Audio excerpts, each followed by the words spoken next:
CMPRadio.net, man. You already know it's your boy Uncle P, and I'm sitting here with my guy Darrell Carmichael. What's going on, Darrell? How you feeling?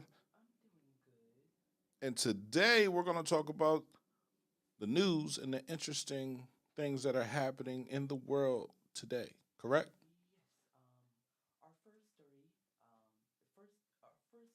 Story of the day.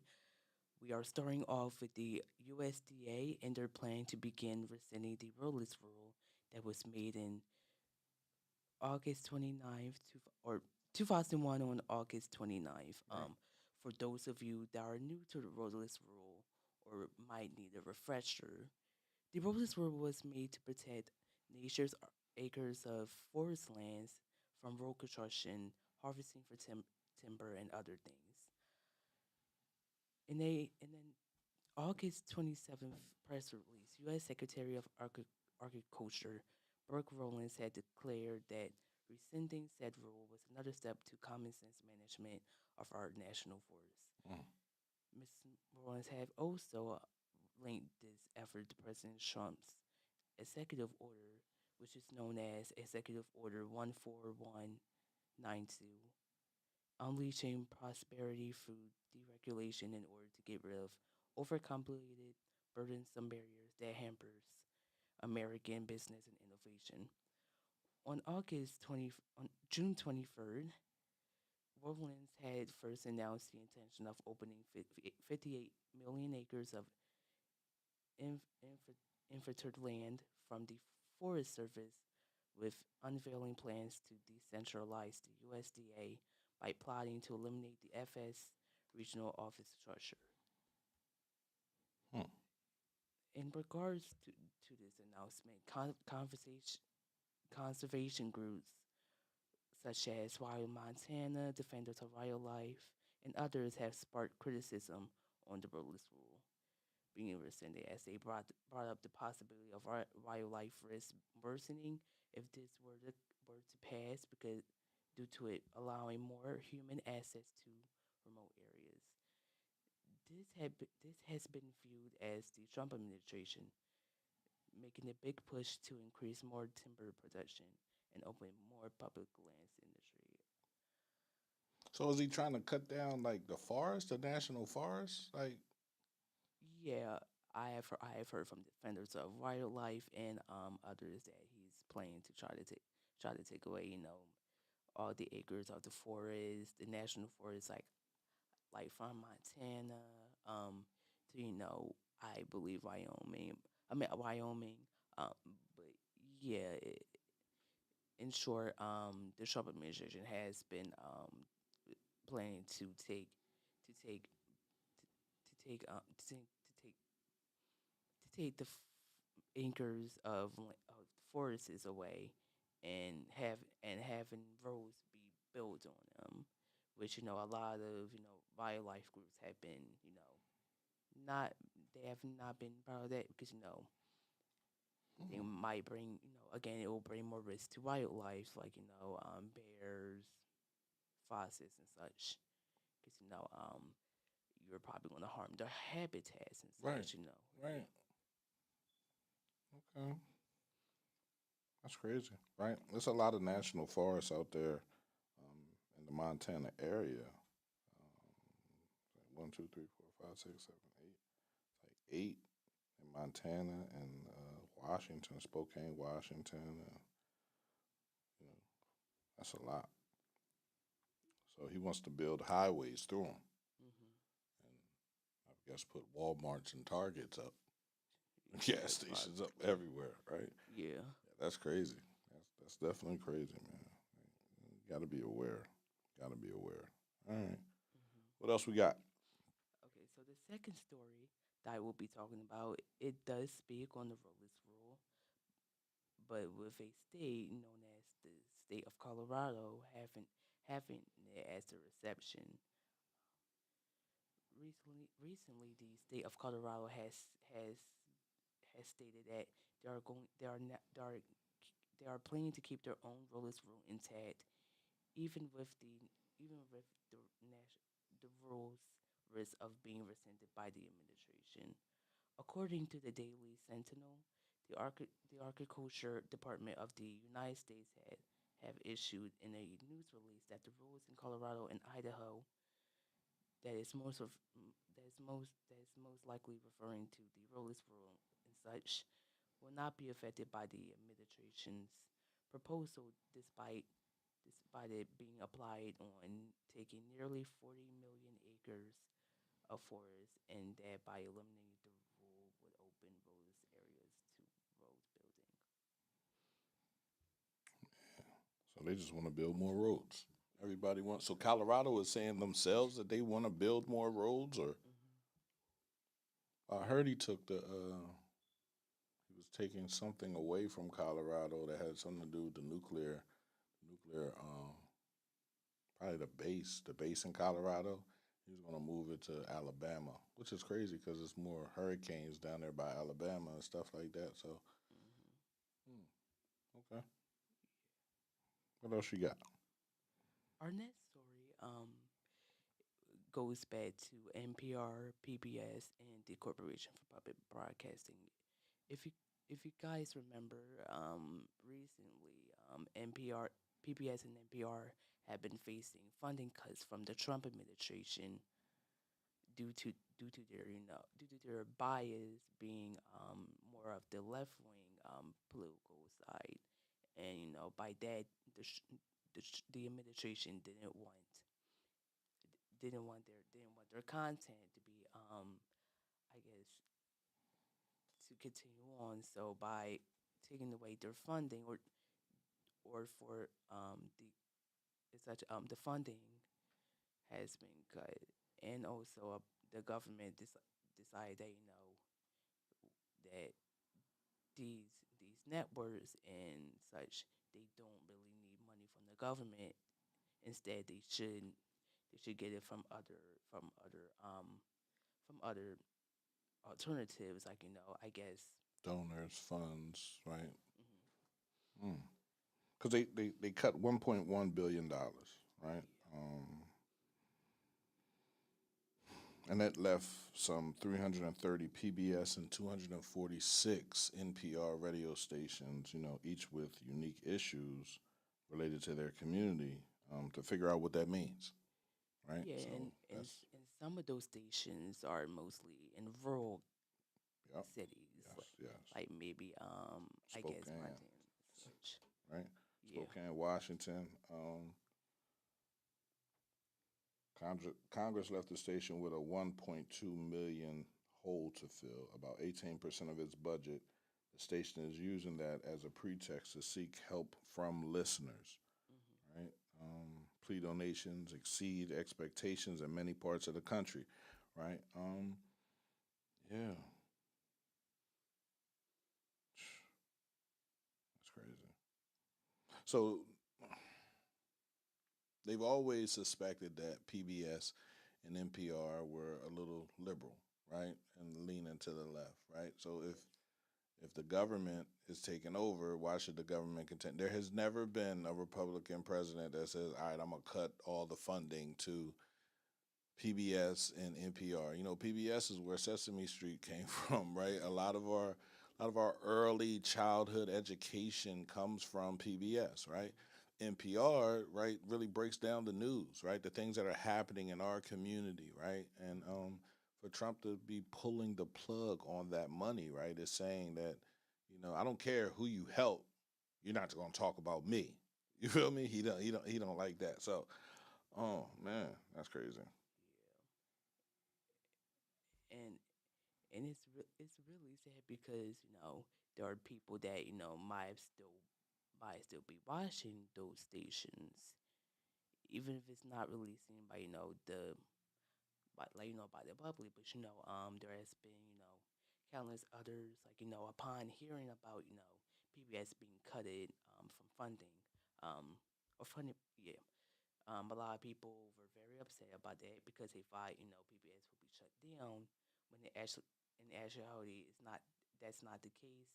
But they will have to find other alternatives, and with the Corporation for Public Broadcasting having to shut down recently. Now the federal funds had run out for all three of them, and with Tuesday marking the end of the federal government's fiscal year, um, this this the CFB the CFPB is officially saying farewell to their employees, staffers, faculty, and others, with them winding down their operations, do impl- implementing the recession that President Trump had promoted and congressional Republicans passed over this summer. I mean, I don't, and like I said, PBS and NPR have been, PBS has always had a fundraising plan, and they've been able to reach out to some people. Um, Not to say that it's a done deal because Trump pulls the money, but the stations that are in poor or more rural areas, um, NPR is encouraging donors in wealthier areas to adopt stations in poorer ones, perhaps in an area where a contributor has emotional ties. National Public Radio President CEO Catherine Maurer told NBC in July that defunding is this is a real risk to the public safety of this country. Again, public media, public radio, public television are a critical part of emergency response plans of nearly half of the states in this nation. And these types of alerting um, emergency alerting goes away if you pull the plug on these stations. You will have fewer outlets to be able to respond to real time or future natural disasters. So earthquakes, hurricanes. You feel me? When you can't get a big NBC or CBS or ABC, people are depending on these public radio stations, these public televisions, to let them know what's going on, right? So that's dope, right? I'm proud of our people, right? When you have a president like Trump pulling cards and pulling money away and getting donors or getting people that or just pulling the government out of the funding of the things that help us as a people communicate and understand what's going on, then that's a job for the people, the community, to come together and support, right? Listen, you can't take all your money with you when you go, right? So if you have a lot of money, the goal should be to pour into other people. That should be your whole goal. If you're making a bunch of money, you should be able to pour back into your community. So I'm excited to see that they've raised over 50 million to support stations in areas hardest hit. That's Alaska. They raised 15 million.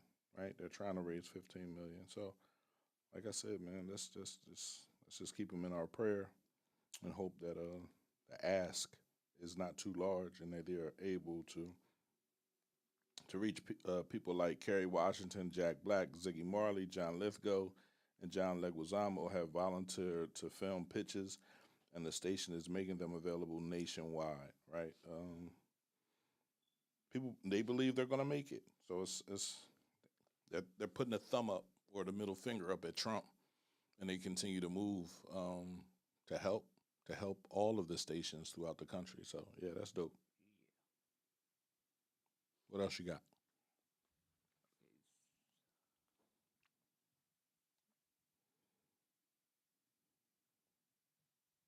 So our next story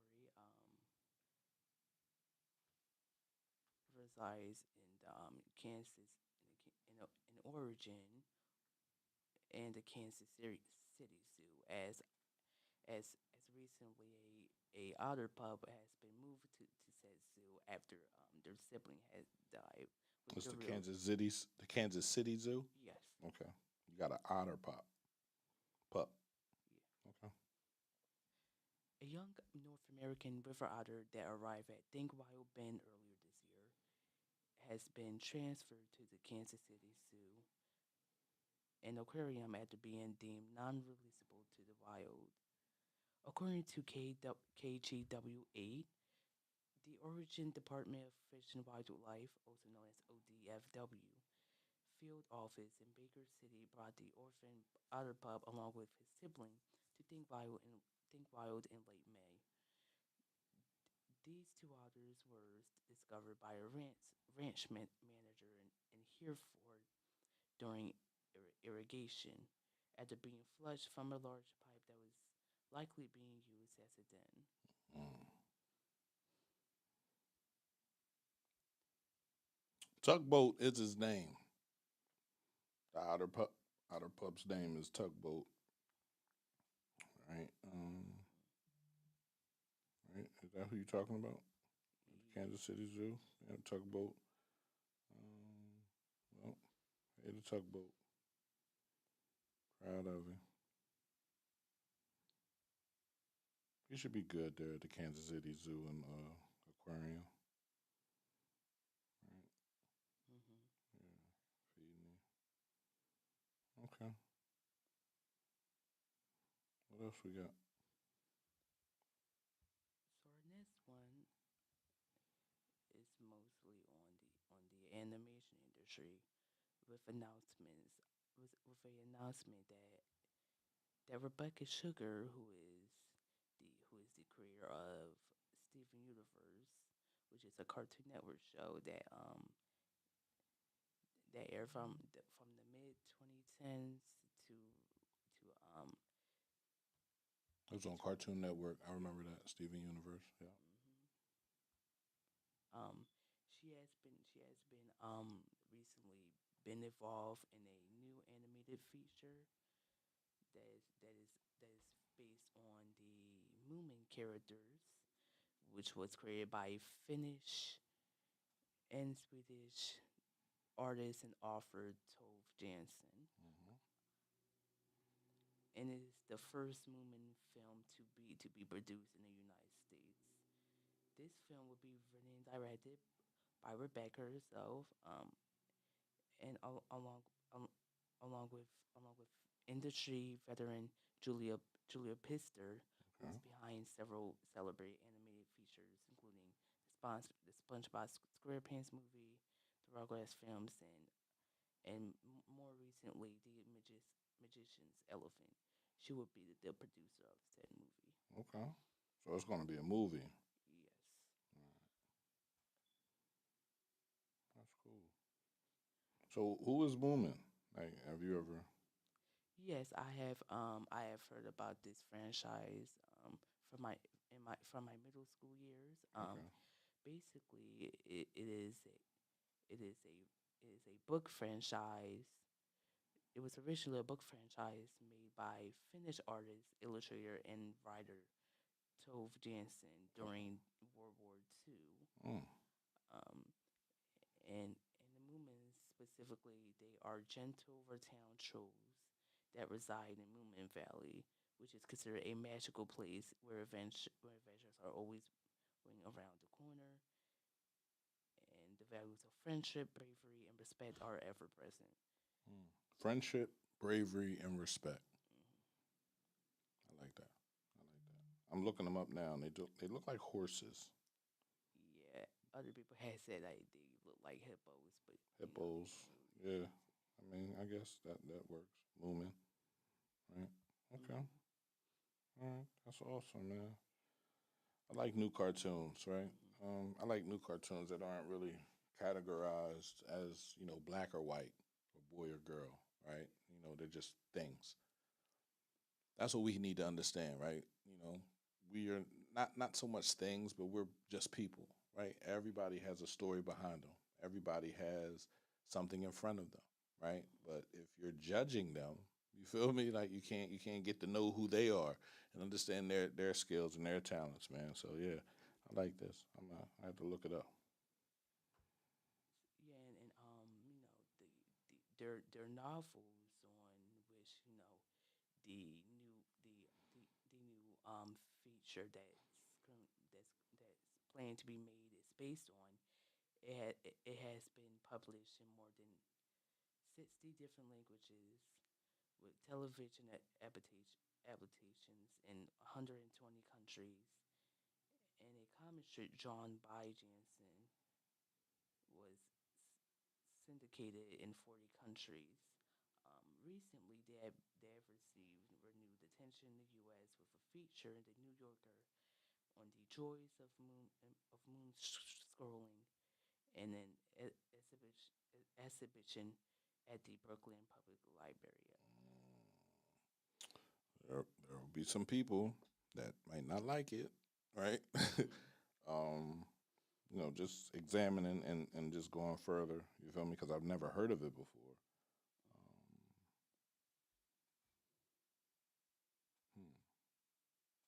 Okay. Yeah, Relef Castrom, who is the CEO of Moomin Characters, has spoken about this upcoming feature, saying that we are thrilled to partner with the talented Rebecca Sugar as well as Anna Perna for this milestone new film. We are excited to see how this accomplished team will reinterpret the beloved Moomin stories and for them to be discovered and rediscovered by old and new fans alike. We're honored to bring Tove Janssen's timeless vision to the big screen, said Robert Bard and Andrew Milstein, who are co-presidents of Annapurna Animation. Along with Rebecca and Julia, we can't wait to introduce these beloved characters in humor, heart, and subversive spirit that Tove brought to her work to new audiences. Details about the new feature film project are yet to be announced as of now. All right. Well, I would like to see that.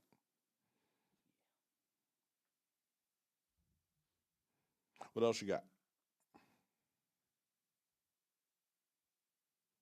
Our other story does also focus on the animation industry, and it's about DreamWorks animation workers with them achieving union Got to milestones. get that microphone in front of your face, right Okay, here in front, right? right here. Yep. Okay.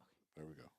Um, According to the Animation magazine, which had reported the upcoming Moomin feature film, the Animation Guild, also known as the IATSE, Local 839, and now they announced two significant milestones this week for DreamWorks animation workers. The, the ratification of a first ever union contract for production workers and the unionization of remote workers across the United States who contribute to LA based projects. A overwhelming a overwhelming majority of DreamWorks production workers have voted to ratify the first collective bargaining agreement after 9 months of negotiations. With a 92 participation rate, 96 have voted to ratify the contract covered by TAG and the Motion Picture Editors Guild, also known as the IATSE Local 700. The new contract delivers key recognitions and protections such as the following: establish wage minimums for jobs classifications with yearly increases to those minimum rates, including one of the most competitive production assistant rates in the industry, most likely referring to the workers getting paid well instead of, being paid less, as that happens very much in the animation industry.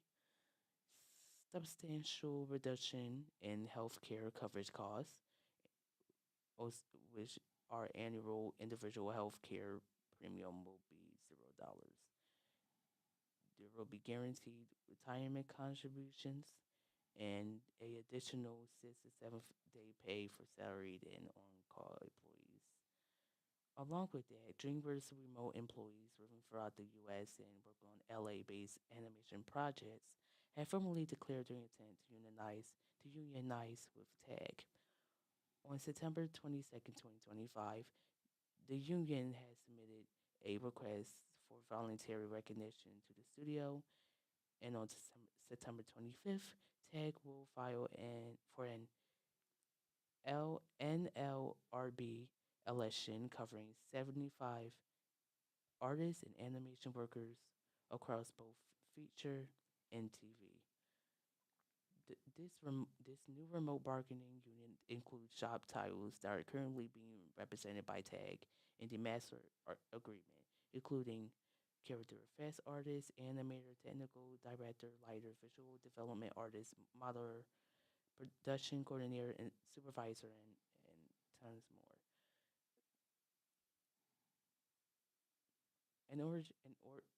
Anthony Holden, an origin-based story artist who had worked at DreamWorks for 7 years, has spoken about this, saying, "While it's a tremendous privilege to be able to work remotely in the industry I love and alongside people I love, it is unfair to be treated as a second-class employee.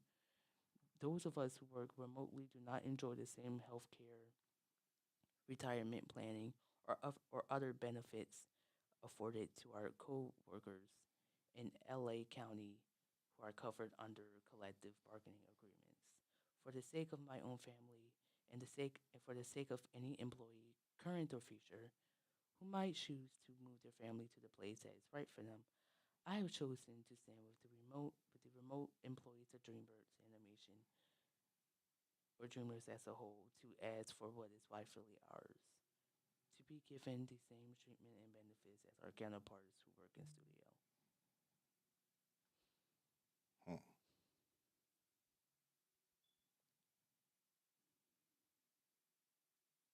No.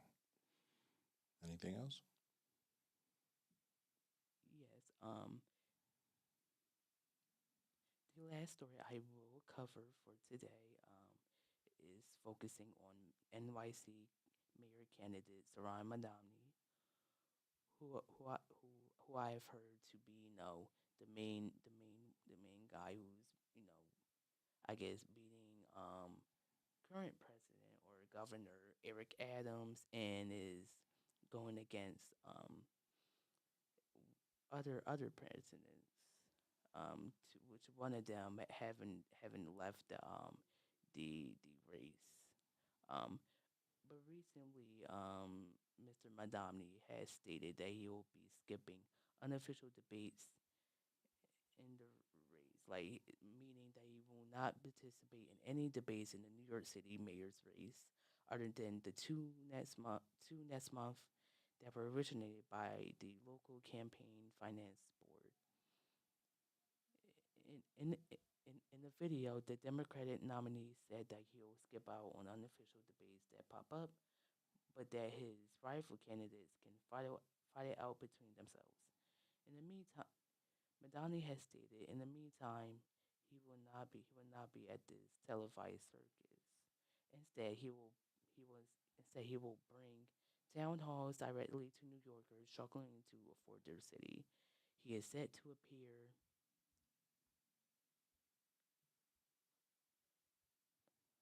He's set to appear at a town hall in Brooklyn on Saturday with U.S. Senator Bernie Sanders, a leading progressive who have endorsed Madamni ahead of the primary. This decision had came as other candidates in the race, former government Andrew Cuomo, in, incumbent Mayor Eric Adams, and Republican Curtis Sewell, having who has intensified their criticism of Madamni, a Democratic socialist, over his platform and past statements ahead of the city's general election in November. Madamni has soundly defeated Madamni defeated Cuomo in the Democratic primary, with Cuomo having since relaunched his campaign as an independent.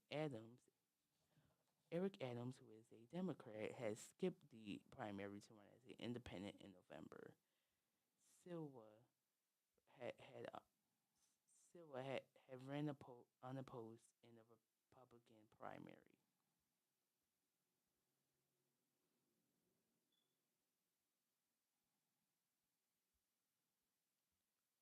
A Hmm. spoke. Sorry, I wasn't. Sorry. That's okay.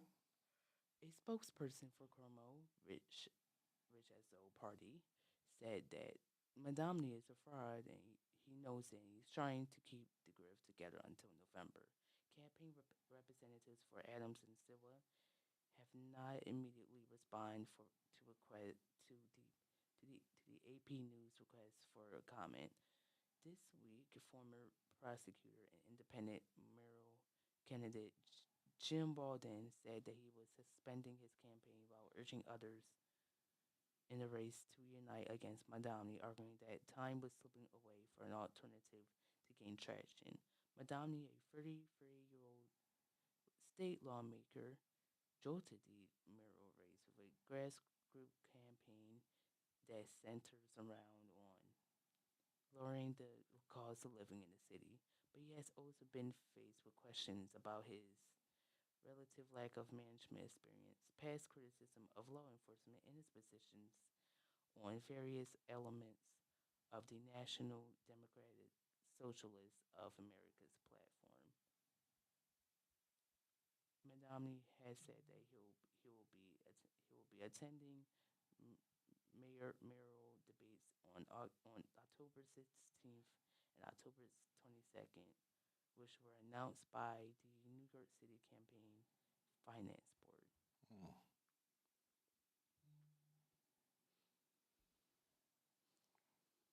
All right. That's it.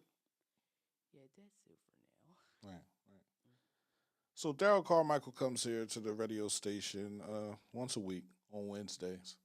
We've been recording the last couple shows, right? This is the first. This is the second time we went live. You went live with your interview, and Yes. now you're going live again, right? So get used to seeing you, everybody, right?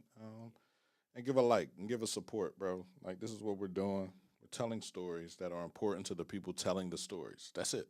Yes. So, anything else you want to say? Um. Go ahead. The time is yours, Darrell. Yeah. I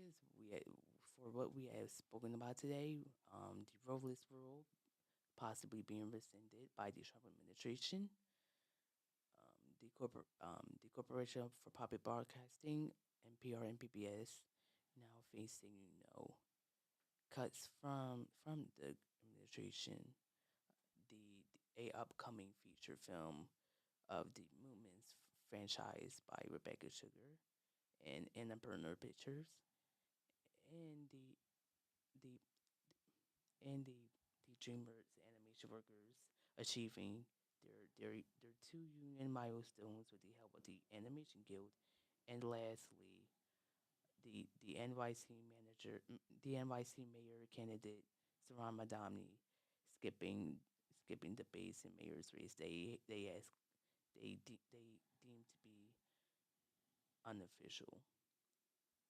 I think that we had learned a bit today about what's going on in the world and such. And with that, I think that will be all that could be said today. Until I come until next time. Until next time, man. Yeah, Be safe. Have a good day. Darrell, thank you. you're welcome.